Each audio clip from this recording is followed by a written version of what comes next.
انا زینا السماء الدنیا بزینۃ الکواکب، بے شک ہم نے اس آسمان دنیا کو ستاروں کے ساتھ جو ہے وہ آرائش اس کی کر دی ہے. یعنی اگر آپ ذرا ایک لمحے کے لیے سوچیں کہ رات کے وقت اگر آسمان کے اوپر ستارے نہ ہوں تو آسمان کی طرف کوئی بھی نگاہ اٹھا کے نہیں دیکھے گا، کوئی اٹریکشن ہی نہیں ہے. یہ رات کے وقت جو آسمان میں اٹریکشن ہے وہ ہے ہی ستاروں کی وجہ سے. تو اللہ تعالیٰ کہتا ہے ہم نے اس آسمان دنیا کو ستاروں کے ساتھ مزین کر دیا ہے، اس کی خوبصورتی کا ذریعہ بنا دیا. وَحِفْظًا مِّن كُلِّ شَيْطَانٍ مَارِدٍ، اور ہم نے اس آسمان کو ہر قسم کے سرکش شیطان سے محفوظ کر دیا ہے. لا يسمعون الى البلاء الاعلى ويقذفون من كل جانب، نہیں کان لگا کر سن سکتے عالم بالا کی باتوں کو مگر اس حال میں کہ ان پر پتھراؤ کیا جاتا ہے ہر طرف سے. یعنی جو بھی جن جو ہے وہ فرشتوں کی باتیں سننے کے لیے آسمان کی طرف اڑتے ہیں، یہ کان لگانے کی کوشش کرتے ہیں تو ان پر اللہ تعالیٰ کی طرف سے پتھراؤ ہوتا ہے. اور وہ پتھراؤ کا ذکر آگے بھی آ جائے گا ڈیٹیل کے ساتھ. دحورا ولہم عذاب واصب، ان کو بھگانے کے لیے اور ان کے لیے ایک دائمی عذاب کے طور پر. الا من خطف الخطفہ، مگر جو شیطان کچھ جھپٹ لیتے ہیں، فاتبعہ شہاب ثاقب، تو اے شہاب ثاقب جو ہے، میٹرائٹس جن کو ہم انگلش میں کہتے ہیں، وہ ان کا پیچھا کرتے ہیں. اللہ تعالیٰ کی طرف سے ان کے اوپر ایک سمجھ لیں میزائل داغے جاتے ہیں جو فرشتوں کی باتوں کو سننے کی کوشش کرتے ہیں. ظاہر اللہ تعالیٰ کی طرف سے سال میں ایک دن جو لیلۃ القدر ہوتی ہے رمضان مبارک کے آخری عشرے کی طاق راتوں میں، بخاری مسلم میں احادیث موجود ہیں، قرآن حکیم میں بھی سورۃ القدر میں بھی آیا ڈیٹیل کے ساتھ کہ اس رات اللہ تعالیٰ بہت بڑے بڑے تقدیر کے فیصلے فرماتا ہے اور کام جو ہے وہ فیہا یفرق کل امر حکیم، جو سورہ الدخان میں آتا ہے کہ اس رات میں تمام اہم کام فرشتوں میں بانٹ دیے جاتے ہیں.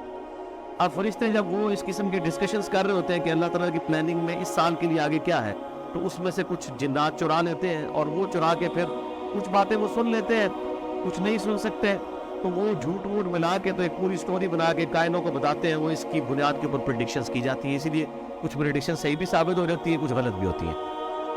بہرحال ان پر اللہ تعالیٰ کی طرف سے میزائل داغے جاتے ہیں، اکثر کو تو ہلاک کر دیا جاتا ہے. جو اللہ تعالیٰ چاہتا ہے کہ دنیا میں ایک آزمائش کے طور پر کچھ خبر آنی ہے تو وہ آ جاتی ہے. ادروائز ان کے اوپر شہاب ثاقب داغ دیے جاتے ہیں، میٹرائٹس، یعنی یہ پتھر ہے جو ستاروں کے اوپر سے گرتے ہیں ان کے اوپر، اور ایک شعلے کی شکل میں آپ نے رات کے وقت بھی کئی بار اس کو دیکھا ہوگا، بڑی تیزی کے ساتھ تو پوری ایک پیچھے دم سی ہوتی ہے اس کی، پھر وہ غائب ہو جاتے ہیں.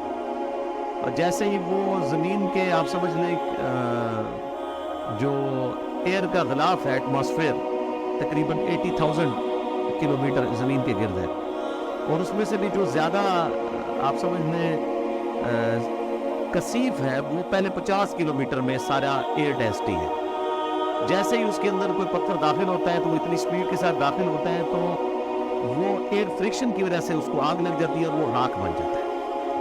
ظاہر ہے اگر 3 سے 5,000 کلومیٹر فی گھنٹہ کی رفتار سے ایک چیز انٹر ہو زمین کے ایٹماسفیئر میں تو ہوا کے ساتھ رگڑ کھانے کی وجہ سے ہی اس کے اوپر والے حصے کے اوپر اتنی تپش پیدا ہو جائے گی کہ وہ جل جائے گی. اس لیے آپ دیکھتے ہیں یہ جو ایئر شٹلز، جو یہ خلائی شٹلز بھیجی جاتی ہے خلا کے اندر، ان کے اوپر باقاعدہ ایک سیرامکس کی لیئر چڑھائی جاتی ہے ٹائلز کی فارم کے اندر. یہ جو میزائل ٹیکنالوجی ہے اس کے باہر بھی اس قسم کی لیئر چڑھائی جاتی ہے. ادروائز اگر وہ لیئرز نہ ہو تو وہ جیسے ہی زمین کے اس ڈینسٹی والے ایئر ڈینسٹی والے پورشن میں داخل ہو تو وہ سارے جل کے راکھ ہو جائیں. اور ایک آپ کو پتہ ہے یہ جو کولمبیا ان کی شٹل امریکن کی کچھ عرصہ پہلے پھٹ گئی تھی، صرف ایک ٹائل اس کی ٹوٹی ہوئی تھی. اب 3 سے 4,000 ڈگری سینٹی گریڈ ٹیمپریچر ہوتا ہے. اتنا جب ٹیمپریچر ہوگا تو کون سی، تو اس کے آگے تو سٹیل بھی نہیں کھڑا ہو سکتا، وہ بھی 1,500 کے بعد پگھل جاتا ہے.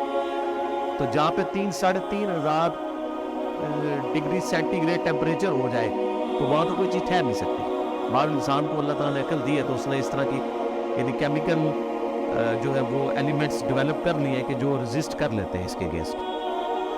تو اللہ تعالیٰ وہ پتھر شہاب ثاقب ان کے اوپر ڈالتا ہے. ون سائنس جو ہے اس کی اپنی توجیہ بیان کرتی ہے. سائنٹسٹ کہتے ہیں کہ جی یہ پتھر جو ہے وہ ستاروں سے ٹوٹ کے گرتے ہیں اور ظاہر ہے کہ وہ اپنی چونکہ ہر ستارہ گردش کے اندر ہے تو سینٹریفیوگل فورس کی وجہ سے وہ داغے جاتے ہیں. یہ تو ساری اس کی سائنٹیفک ریزن ہے. لیکن ان سارے سوالوں کے پیچھے ایک سوال ہے جو سوالوں کی جان ہے. اس کے بارے میں پھر سائنس جو ہے بالکل ہاتھ کھڑے کر رہا ہے. سائنس صرف دو کوشچنز کے ساتھ ڈیل کرتی ہے, واٹ اور وائی. کیا ہوا اور کیوں ہوا, کیسے ہو گیا. سائنس کہتی ہے کہ یہ ہماری ڈومین سے ہی بات ہاں ہے, یہ سائنس کا کوشچن ہی نہیں. سائنس صرف اس سے ڈیل کرتی ہے کہ کیا ہوا اور کیوں ہوا. کیا ہوا, زلزلہ آیا, کیوں آیا, ٹیکٹونک پلیٹس کی ڈسٹربنس کی وجہ سے آیا.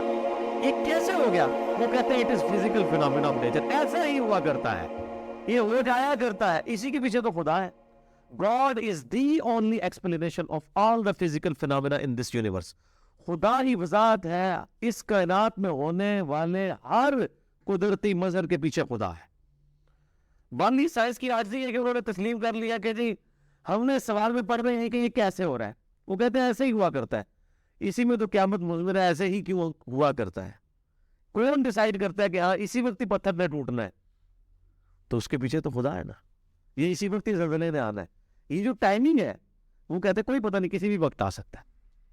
ٹھیک ہے, بلکہ زمین پہ تو ہر سیکنڈ میں 2 زلزلے آتے ہیں, صرف ان کی انٹینسٹی کم ہوتی ہے. ہر سیکنڈ میں 2 زلزلے زمین پہ آتے ہیں.